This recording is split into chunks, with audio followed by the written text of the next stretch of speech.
Peace and blessings. My name is Carlos Walker, and this is Forward Progress. And today we got my brother Junior Cogbo with us. How you doing, bro? I'm good, man. I'm good. Okay, so before Yeah. what you said is a wonderful day. Yes, it is. I can't complain. So before we start, if you will, share with the people who you are and what you do. My name is Junior Carvo, and I'm the founder of Metamorphosis Ministries, a nonprofit organization that produces inspirational and spiritual literature and Bible study material. I'm also the founder of Ladies and Gents Head Studio, a barbershop and salon right here in Alexandria, Virginia. And I also have Mega Mix Unlimited, which is the construction and landscape company. Okay, so we're gonna get into the reason why we're here. So you did how much time in prison? 21 years. 21 years. All right. So what I like to do is share the forward progress of the young, what I like to say, the caterpillar moving into the butterfly, but from the butterfly's perspective. So what we're gonna do is go back before you went to prison. You can Okay. start as early as your childhood if you want to share who you were then, and lead up to the perspective of what led to prison, and then we're gonna gravitate and move forward. Okay.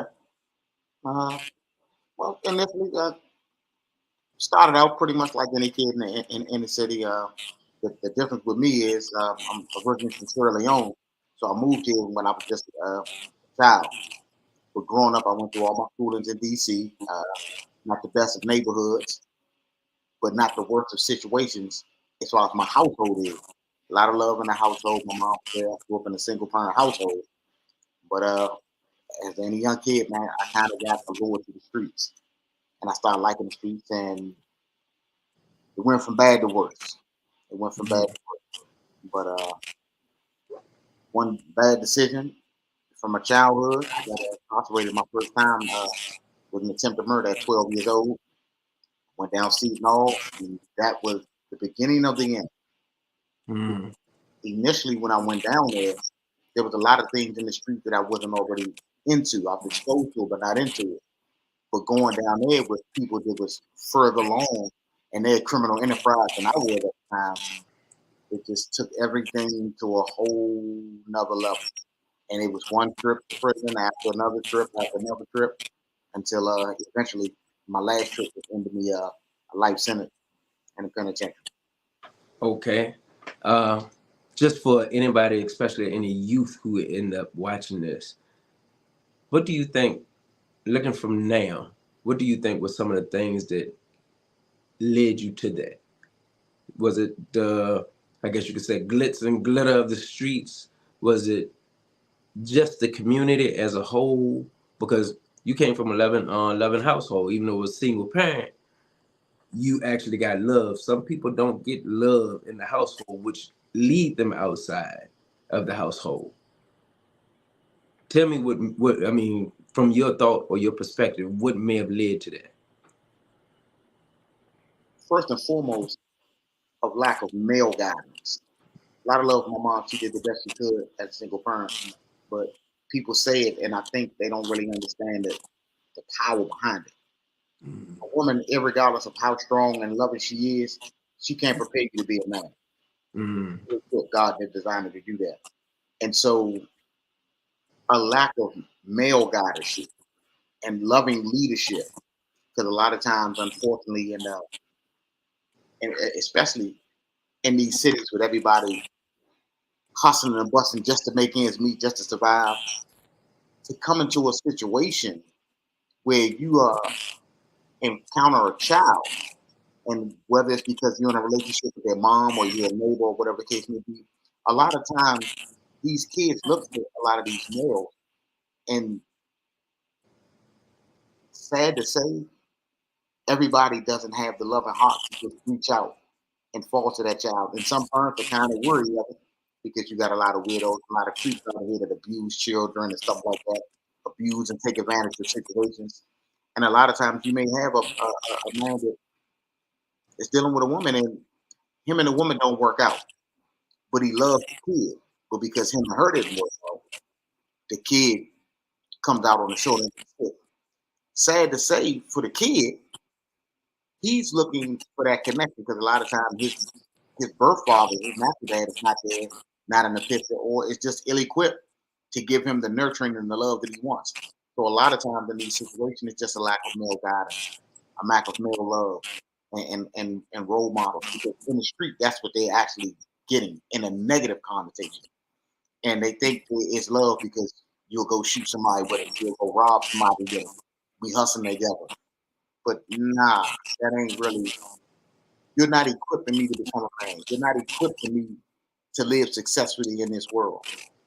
And the sad part about it also is a lot of times even parents are ill-equipped to prepare their children to live successfully on their own in this world. And as a result, you see a lot of these kids living off of women and things of that nature. What they're doing is they're looking for a mom. They're looking for someone to support them because they never fully learn how to support themselves. Mm. And so that's kind of what kind of draw them to the street. Very interesting concept, especially knowing, with me knowing that love is normally what people actually seek, youth especially.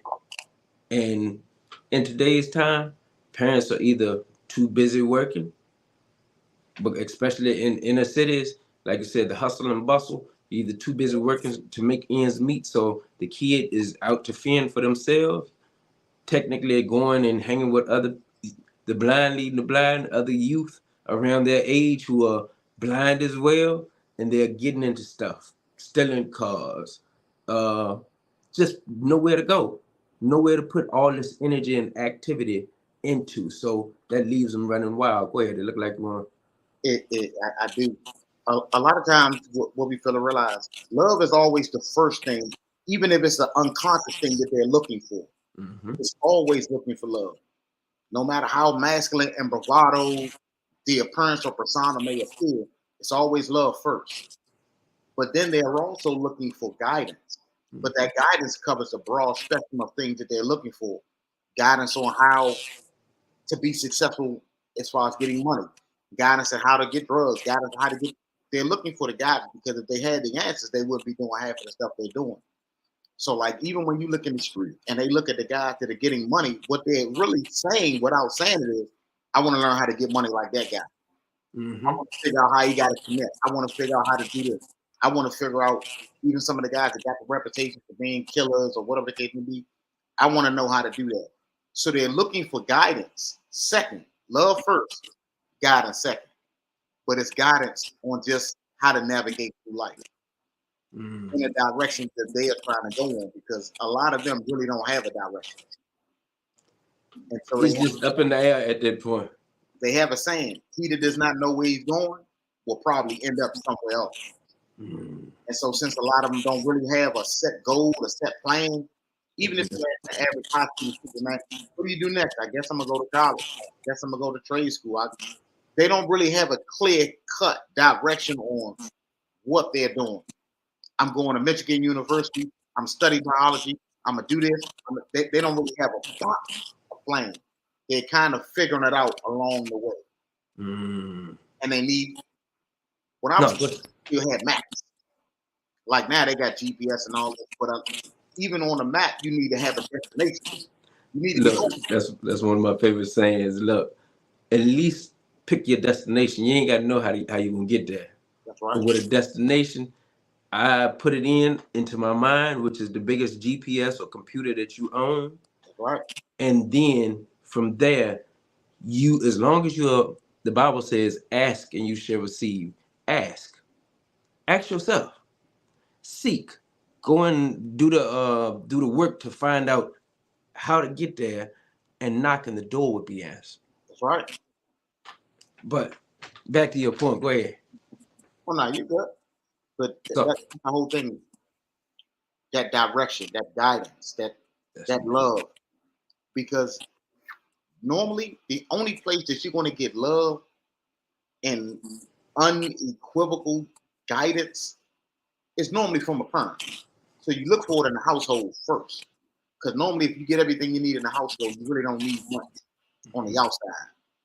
when you look on the outside, you're more so looking at that point to peers, Mhm. fashion, thing, somebody that you can equate with or somebody that you can relate to on that level, not necessarily from a guidance standpoint, like from a parent, but just somebody to help you navigate through that child or that stage of your life.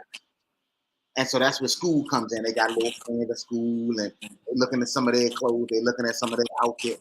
They're not really looking through navigation through life Mhm. because they look at mom and daddy for that. They seem to be successful. You got a place to live, you got a car, you got this.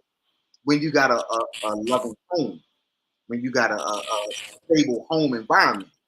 But when you don't have that, you're in the streets looking for it all. You need everything. Mm. You need everything. So, just looking back, this was sort of kind of what was going on with even you yourself. Not the love part, Now, but with me, huh? I fell in love with the streets. I fell in love with the violence, and I liked it. I enjoyed it. And Mhm. the only reprieve that I had from the streets was when I got in the box because it can kind of curb some of that over aggression, that toxic masculinity.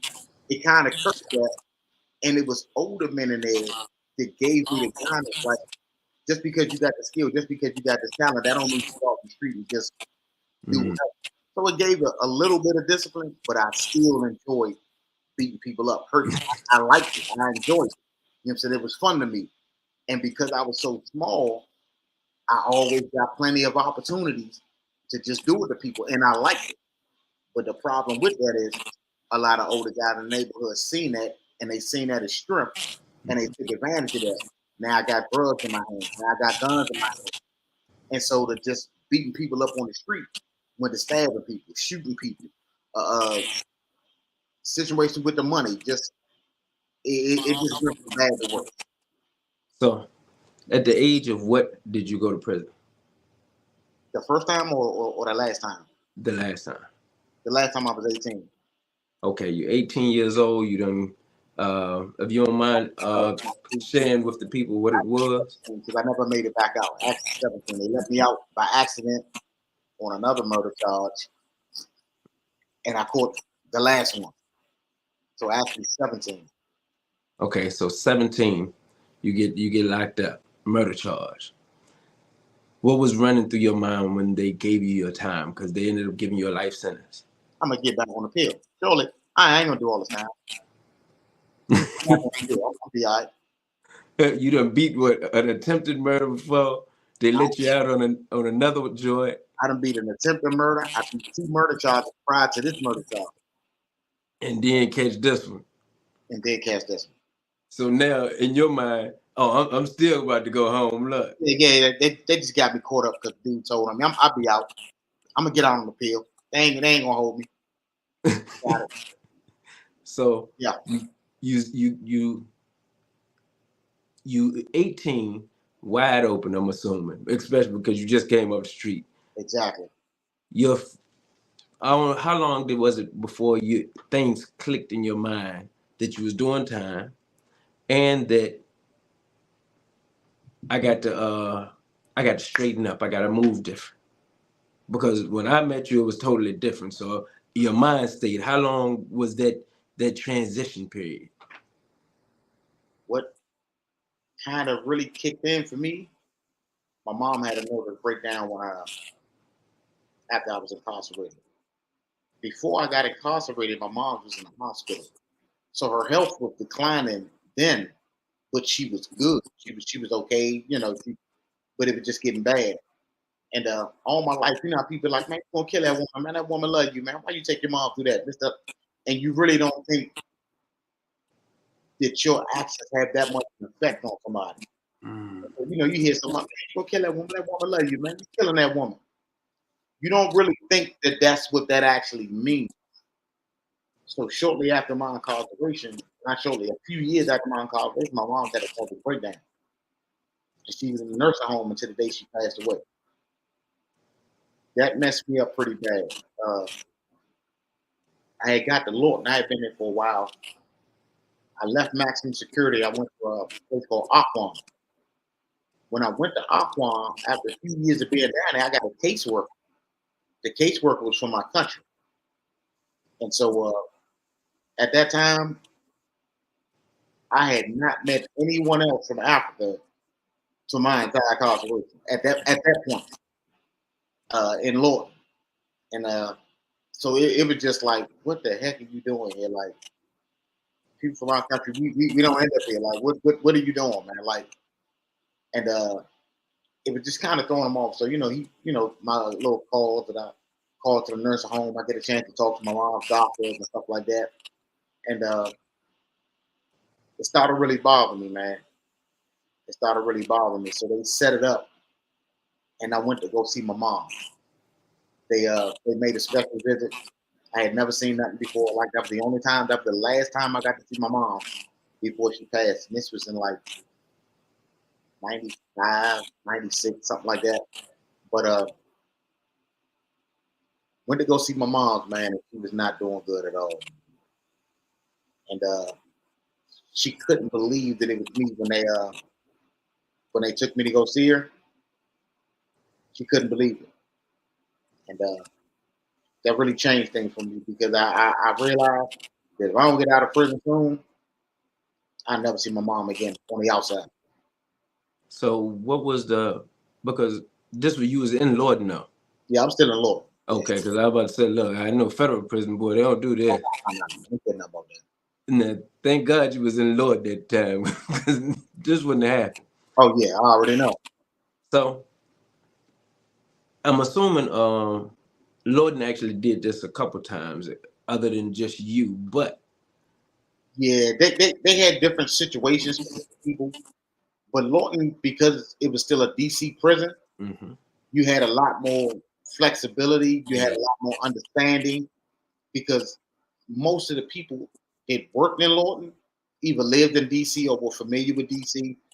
So it's not like in a federal system where you got people from all over the country in random places.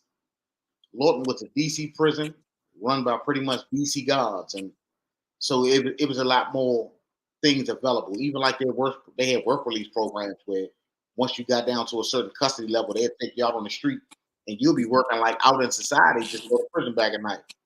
You don't have that in the federal system because where they gonna send you to work at? You in Florida, but you in prison in Kentucky. They're not sending you in them Kentucky streets to do nothing. So Lawton had a lot more to offer in that respect. And probably some educational programs and whatnot as well. Yeah, that's where I got my college education at in Lawton. You had They had so two colleges coming, well, three colleges coming down there offering classes, and this was before they killed the Pell Grant. So I was among the last people to get a Pell Grant before they closed it. So you actually got a diploma a degree while you was in? Correct. I can only finish my associate business management. I can only finish my associates because they end up cutting the program, which means that no more money came through for the second phase, which would have been my bachelor's. Yeah. So you originally got locked up in what? 91. November 91. So you done been in technically 4 years before you seen your mama. You seen your mama. Correct. Thank God for the brother from Sierra Leone who actually, that was like a wake up call as well. I'm assuming, because it was more like you see somebody that come from the same place, but he got to pour something into you and say, look, man, this ain't something we do. Yeah. And especially at my custody level. And how did you get caught here? So I'm assuming what sparked was not just the relational part of it, the relativity, but the fact that you got to see somebody whose thought process was totally different, that gave you a little bit of information and said, look, man, even though you're here, you can be basically the best version of you. And then this moved to him having conversations with you, doing things to allow you to build with your mother, but then the visit. And this is the pivotal point of what you decided to do. Because I'm assuming before then, the 4 years, you might still been a little while. I had started coming around before that because once I got into college and really started educating myself, because I never forget it's a guy, Johnny Gorham. He taught me law. Like at the time when I realized that I needed to get everything done with this appeal, I didn't have no more money. I ain't had no appeal money. I ain't had no lawyer money, stuff like that. So I had to do it myself. But I didn't know law. So it was the guy. I never forget, man. He's home now, man. Ronald Gorham. I went to the law library and I was just looking at books. I didn't know what I was doing. I was absolutely clueless. So what he did, he said, listen, man, I can't work in your case for you, man. I can't do that for free. But I'll teach you how to do for yourself. So what he did, he gave me it's a dictionary called the Black's Law Dictionary. It's the legal dictionary. And he gave me certain things to look up. He was like, you need to know everything about your case. And so he showed me how to write a letter to the judge. And he let me know that because you're not a lawyer, they're not going to hold you to the standard of a lawyer. Mm-hmm. But you do have to speak intelligent so they can comprehend what it is you're trying to say. And they kind of help you along the way. So he gave me certain little vocabulary words to look up. He like, anytime you get a legal letter, man, you look up the words, you look it up in this dictionary, not in the Webster dictionary, you look Mm-hmm. it up in the law dictionary, because legal terms are not like everyday words. Start showing me that. So then they came out with a class from Georgetown University called street law. He like, man, you need to take that class. So I took that street law class and I started learning about shepherdizing cases and this stuff. I'm doing everything I'm doing to help my appeal. Mm-hmm. So whatever I need to do to help me, I was doing. So I started educating myself. So what happened at that time, it started taking away my time for a lot of the foolish, goofy stuff I was doing because I wanted to get out of jail. Mm-hmm. And I knew what nobody gonna do it for me. And so I started educating myself. That's time consuming. When the college courses came available, because I had already started studying the law a little bit, I applied for college. And the tools and stuff that I was getting in college was helping my legal study. Mm-hmm. The next thing you know, I was helping other people with their stuff. And I wasn't a lawyer at the time or not like that, but it started helping me, but it started taking me away from the goofy stuff to the more positive stuff. And that's what kind of stopped making a shift. But more than anything, I gave my life to the Lord Jesus Christ. There we go. And that kind of gave me the stability to move and navigate further and further away from the goofy stuff. The problem was for me initially in the streets, I did a lot of wild, crazy stuff. So coming to prison, I had a lot of issues I had to deal with. Mm-hmm. You got to be a man about it. You get it on the street, you got to deal with it now. So I had a lot to deal with in a lot of different places with a lot of different people, Mm-hmm. which was cool. I dealt with it, you know what I'm saying? The good, the bad, and the ugly. But when I really started educating myself and getting myself away from it, God gave me a way out. Mm-hmm. Because sometimes I'm like, man, it is what it is. I didn't never think I would. I didn't know in my mind how to fix what was already broke. You know what I'm saying? You can't tell this person, man, oh yeah, I'm getting myself together, man. Hey, sorry about, man, killing all your people, man. Like, it don't work that easy. Oh yeah, man, sorry that I robbed your people, man. Sorry that I kidnapped your people. It doesn't work like that. And I didn't know how to fix it because you can't tell somebody that I'm changing, so you should understand it. I didn't know how that worked. God had to do that part. And as God worked that out, it freed me up to change. Mm-hmm.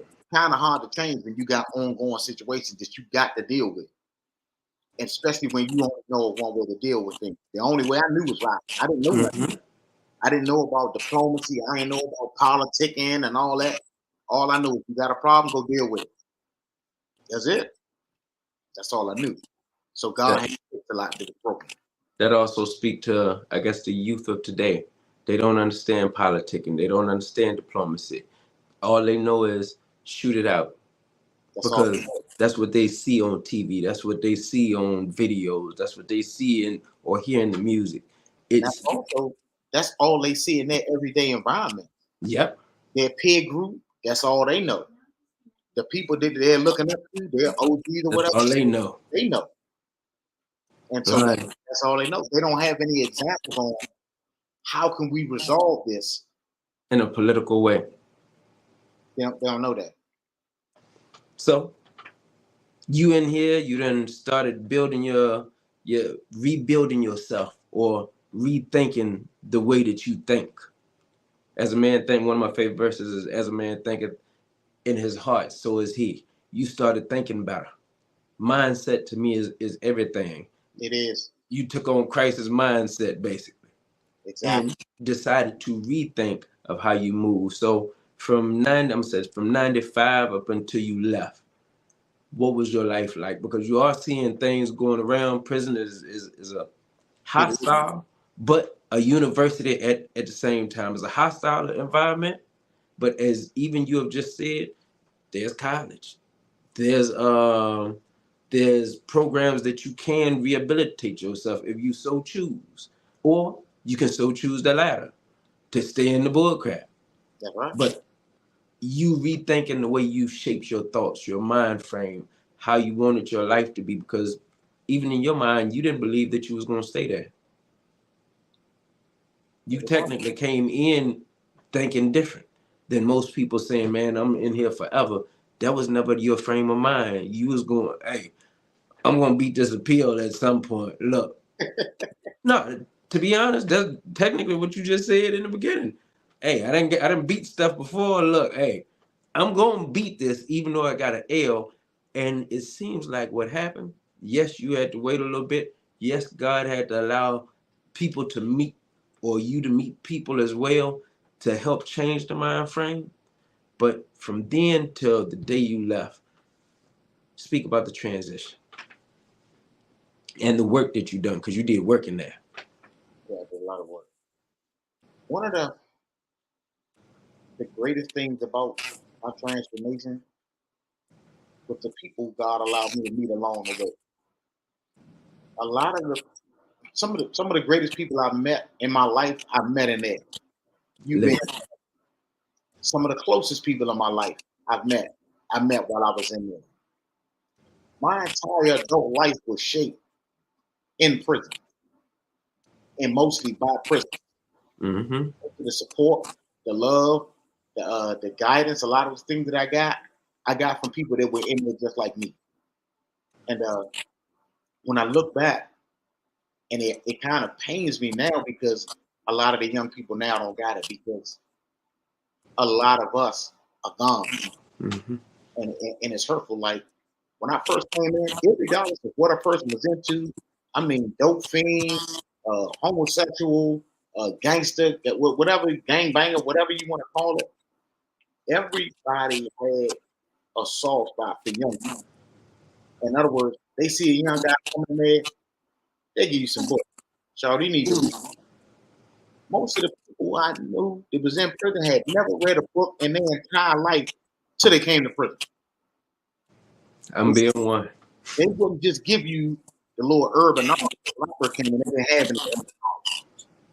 They would give you some books about your people, about culture. And so, like, when you look at people like Malcolm X, how prison shaped him, when he read the whole dictionary and things of that nature, people was along that mindset then.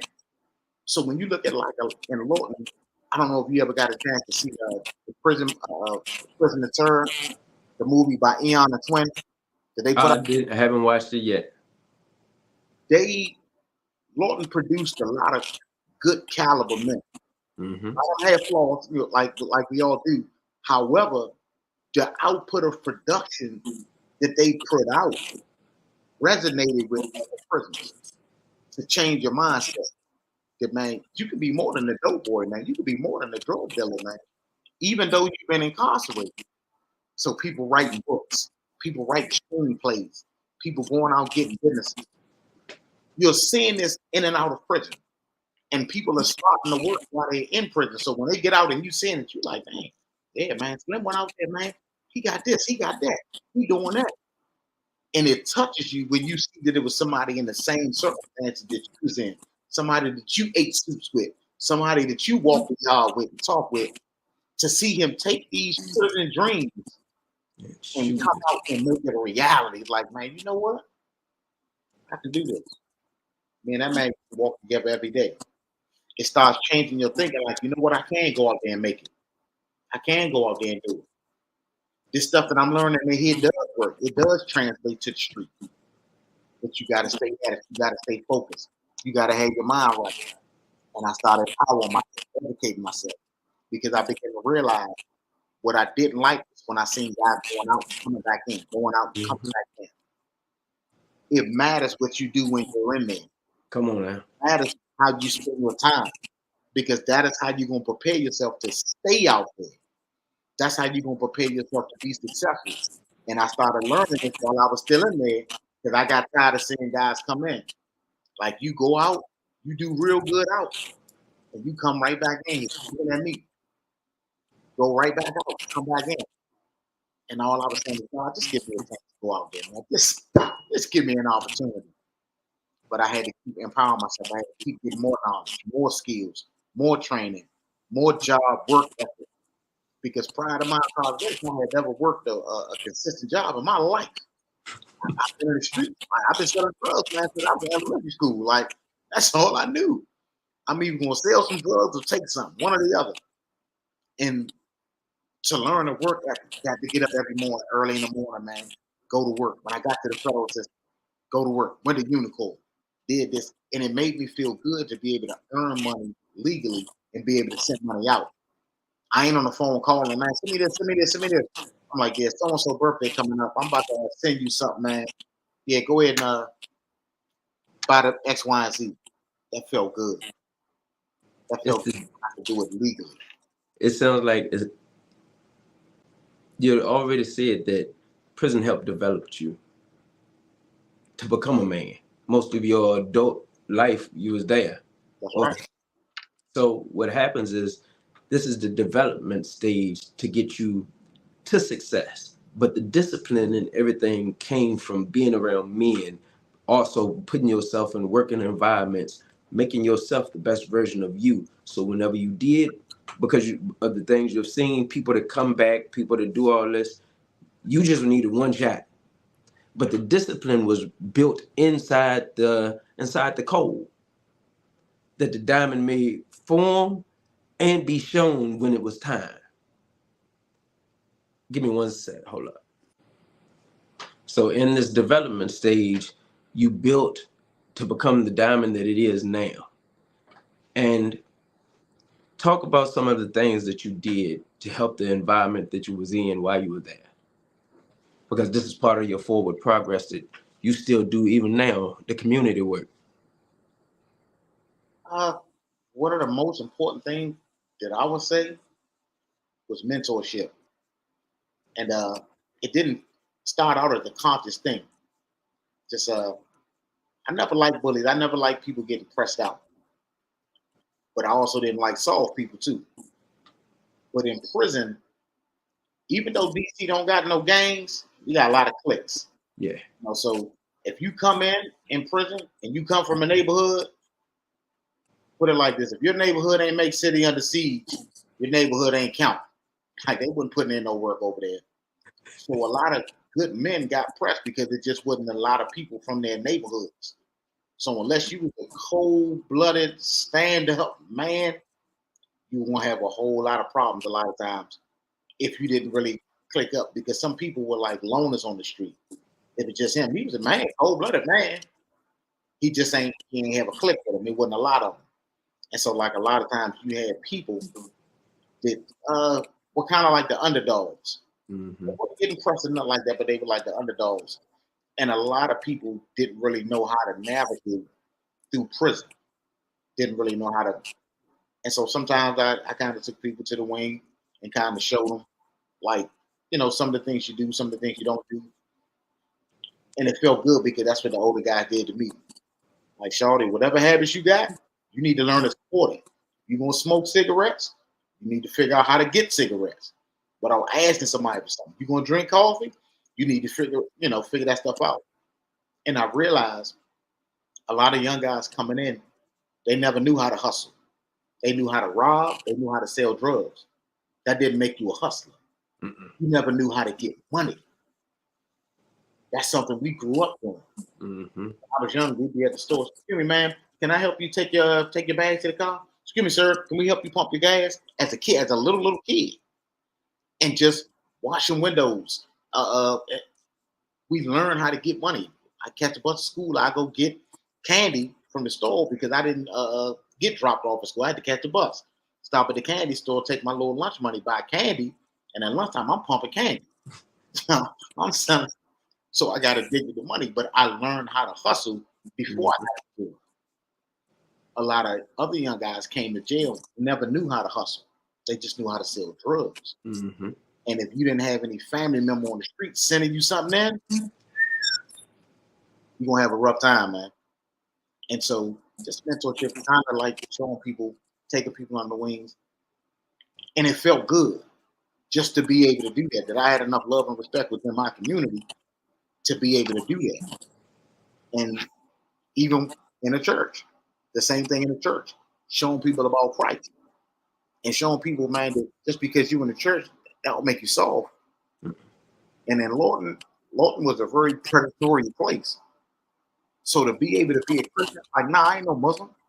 Nah, and stood on that. I'm not converting to Islam. I'm not taking my shot. I'm a Christian. I believe in Jesus Christ and stand on that, irregardless of my environment, irregardless of the location, and showing the young people like, nah, being a Christian ain't solved. You ain't got to be solved to be a Christian.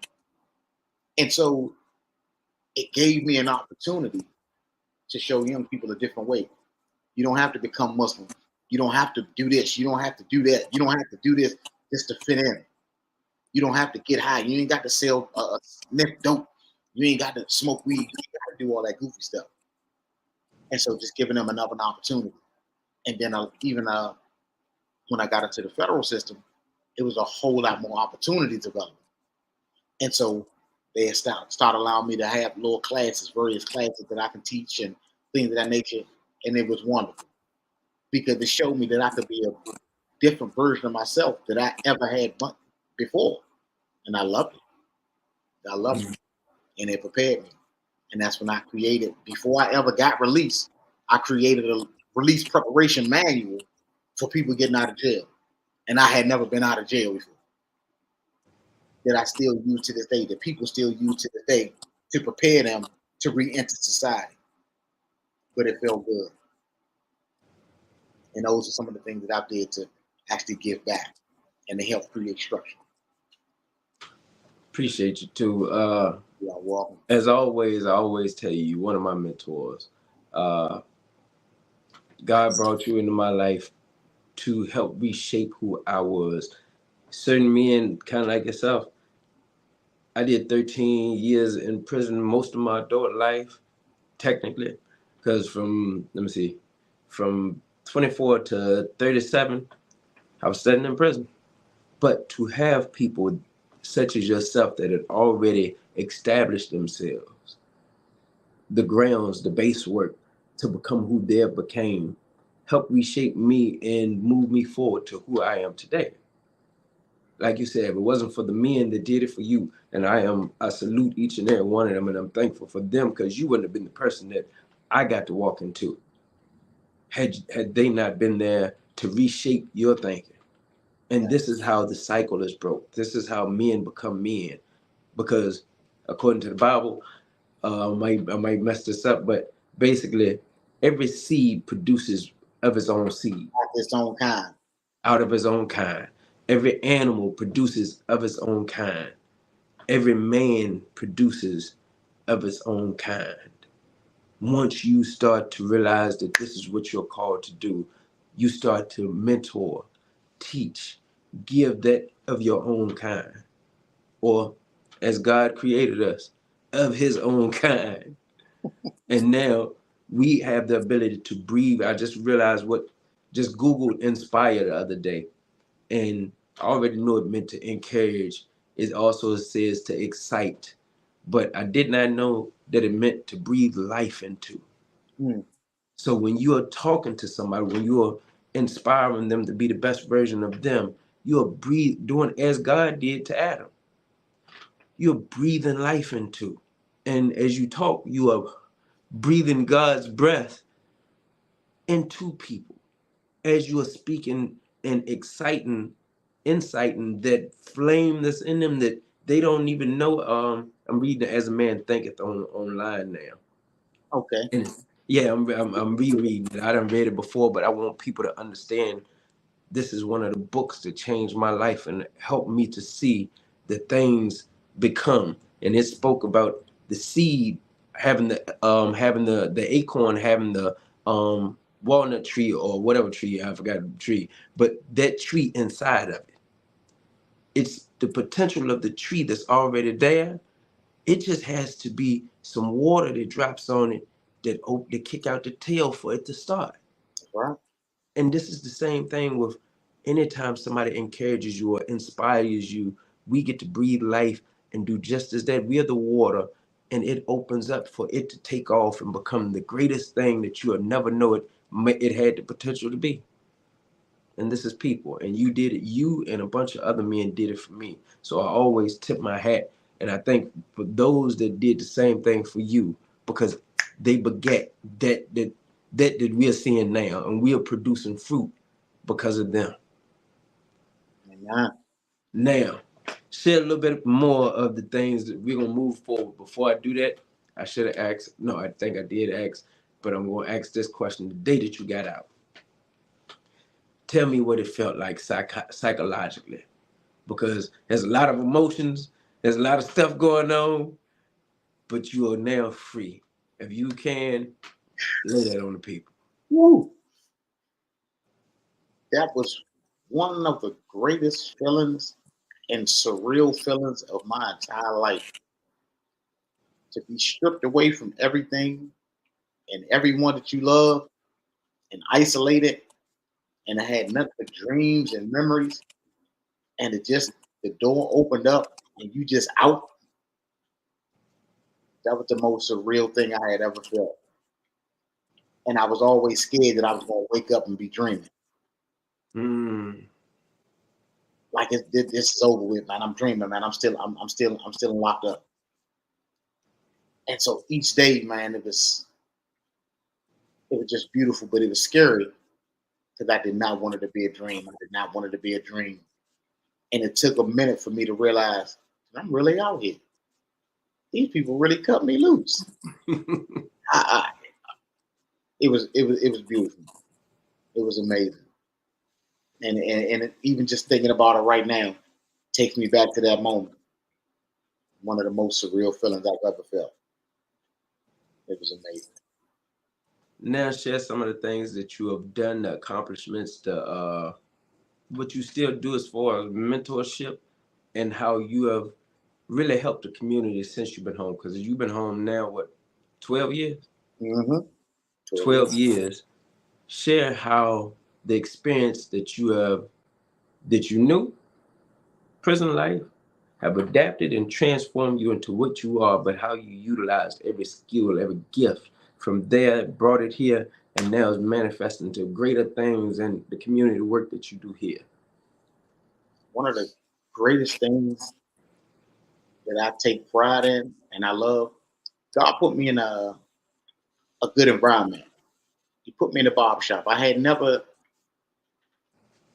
coming up thought about, oh, I'm gonna be a barber. I want to own a barbershop. That was never my dream.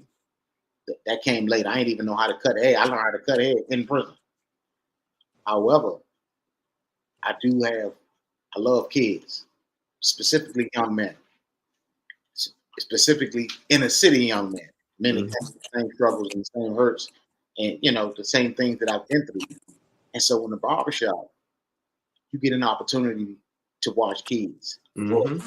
You get an opportunity to shape kids, to mold kids. They come in every week, every 2 weeks, or whenever they come. So you get an opportunity to be a part of a lot of young men's lives. And especially now with this stage, I'm seeing a lot of grow up. So a lot of kids that I used to cut, now I'm cutting their kids' hair. Mm-hmm. It's a beautiful thing, man. It's a wonderful thing. And what I used to do is when I first came home, I didn't have some of the clients. I mean, a lot of clients like all the other guys did. Some of them guys had already been cutting 10, 15 years in that same location before me. So them guys was making a killing in there. Well, I'm the new guy, and I'm not from Virginia. I'm from DC. So all my people crossed the bridge. And DC people alerted to Virginia, so they ain't really trying to come over to cross that bridge. So I had to figure out how I was going to get clients. So what I would do when back to school time would come, all my regular people, I would cut for free. And all new people for back to school, I cut the kids half price. And so that was my thing. That was my thing. I was getting them like that. But all the people that I was dealing with, or not all, but a lot of the people I was dealing with, they liked the way I interacted with their children. They liked the way the kids responded to me. And a lady told me something one time because she used to hate setting appointments. But it wasn't that she hated setting appointments. She didn't mind being in the shop. She was a single parent. She was like, I don't mind being in here waiting because my kids get to be around men. She understood the importance. Her kids liked the barbershop. They liked the men in the barbershop. They liked interacting with other men because it was just her and her mom. And so when she said that, I got what was going on. That was like her country club experience for her kids. I get to take my kids to the black men's country club and be around men. They're gonna talk to them about sports. They're gonna talk to them about school. Take care of your mom because that's one thing you always hear. Now, take care of your mom, Charlie. Take care of your mom because it's always hurtful when you see a woman bringing a little boy to a barber shop. Like, where your daddy at? Where your uncle at? Where your grandfather at? And so when you see that, you always got to make sure you let him know, man, take care of your mom. So I had an opportunity to be in the lives of a lot of kids, and it felt good. Especially when they get to the point when they finally graduate in high school. Mr. Donnie, you gonna be at my graduation? I graduate such and such, such and such. It felt good. And then as time went on, I started getting a little bit better off financially. I was able to start doing a backpack drive.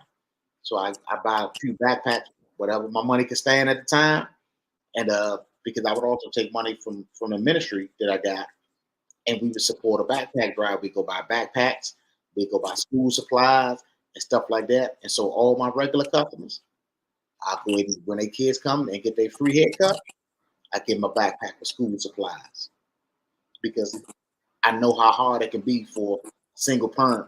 You got 4 or 5 kids, and you got to get haircuts, you got to get shoes, you got to get clothes, you got to get school supplies, you got to get backpack, and you're a single parent. I know how hard that can be. So to get that free haircut, you got 3 or 4 boys. To get them backpacks, and you got 3 or 4 boys, not including your other kids that you got to get. If you got little girls, you got to get their hair done. You got to get your son. That was a big financial burden taken away, and it freed up a lot of money for other things within that household. And so that was good. And so I really enjoy doing that. And I did it every year since I've been home. And it just, the better I do, the more I can give. And so then after that, then I got in touch with the recreation center because I wanted to bring boxing to this side of Virginia because I know how much it helped me. And everybody was in love with it. All the kids was on board. The rec staff was on board. But the directions department of Virginia was like, parents ain't going for it. It says too violent, this, that, and the other. And I was like, so I kind of hit a crossroad. And so then we had other little things that I had to do a proposal for a summer program for the kids. And everything was going good. I had things lined up where I could take the kids horseback riding. We go canoeing, outside stuff. Because I'm a firm believer in kids need to be outside. Mm-hmm. You don't need to be on a video game all day. And so we were setting everything up, getting everything set up. And in Fairfax County, they got a student to child ratio. So like all the participants in it had to have a certain amount of staff members, and they were kind of understaffed because I couldn't take the kids anywhere outside of Fairfax County or in Fairfax County without the accommodating staff to support the amount of kids. And then the vehicles and the transportation. So just kind of a lot of crossroads. So what I would start doing, like on my own, out of my own pocket, for the parents that consent to it, and some of the kids want to go, we'd do little things. We'd do little trips. So we'd go here. We'd go to the Universal Circus. So, whatever the case may be, just to get them exposed to other things outside of your local community, outside of your neighborhood. And then as the kids got a little bit older, Miss Donna, can I work in the barber shop? And the kids work in the barber shop just to earn a little extra money here and there. And then as they got a little older, that little money cleaning up the barber shop, you're a teenager now, man. You want a little bit more money. I'm like, listen, I got the landscaping company. You can go with me on a couple of these jobs. You earn you some real money, but you're gonna put some work in. This ain't gonna be no sweeping no barber shop. I'm cutting trees, I'm doing a little bit of everything. Of course, I'm not gonna put them in harm's way. Yeah. You are gonna earn your keep. I ain't just giving you my money for the sake of giving you my money. And so that will begin to produce a work ethic in them. And they like earning money. Mm-hmm. With a resume, one of the first things to do on their resume, you used to work for Megamix, which is named one of my companies. You work for Megamix Landscape. You work at Ladies and Gents Hair Studio. And it starts helping them prepare a work portfolio of work. And I start showing them, like, look, this place over here hiring, man. They like hiring young people. Go over here to Dr. Start taking them there, start showing them how to do it. Do little mock interviews and help them to get used to articulating themselves and talking in front of people. Mm-hmm. It's something I love to do, man, to give them that opportunity to become adults. So, Appreciate that, man. well, To me, you're a superhero. Not only to me, but probably to all those kids and even the parents. You done came in, technically swept in, did something phenomenal, and then look, hey, off to the next, and it changes lives, and that's the reason why I do this. I share the forward progress, because if you leave it up to the news or the media, you would think all we do is go back to prison. We'll never do nothing good. But it's up to us to share our stories and enlighten the people. Now, there's a lot of us that come home and do phenomenal work. We just go into hiding. We just do the superhero work on the low, not letting everybody know. But I want to let everybody know that there's true people who are superheroes out here that are really doing the work that some of y'all ain't doing because you're at work. But we come out and we do not just this, but we do what we got to do to make it as well. But we believe in the change. We believe in making the steps to share and help the community, because we have been there and we understand the lives that they're living and the misguidance. But that we are here to guide and put back in place something that they can see us and start relating with us, but do better. So I always commend you and anybody who have come out of prison and is doing the superhero work that we do. So before we leave, I do want you to do something. I want you to give a word of wisdom, whether it's to somebody young, somebody coming out of prison, something that anybody, a woman, male, it doesn't matter, they can take, apply to their life, and put it to work. Well, what it would be, I got a Jewish proverb that I live by, and I love it. It says, "He who does not teach his son a useful trade is raising him to be a thief."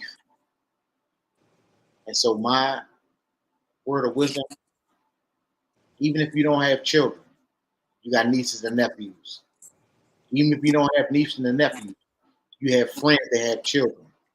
You have kids that look to you. Call your auntie, call your cousin, call your godmom, call you whatever. They love you. Whatever skill you have, whatever talent you have, it's your burden and your responsibility to share that with someone younger than you, other than you, that can help them to grow. For me, one of the greatest things that I can give a person is that information right there. Because you have a lot of kids that have no way whatsoever of supporting themselves. They have no way whatsoever of knowing what it takes to eat on a daily basis. Because as a kid, you just, mom and daddy always got food. All the adults always got money. No, show them kids how to support themselves. Show them how to do for themselves. Show them how to fend for themselves. Teach them that skill. Because if not, you're creating the next carjacker. You're creating the next drug dealer. You're creating the next robber. You're creating the next criminal. get them the skills they need, so they don't have to break no laws. That'll be my word of wisdom. And repeat the proverb again.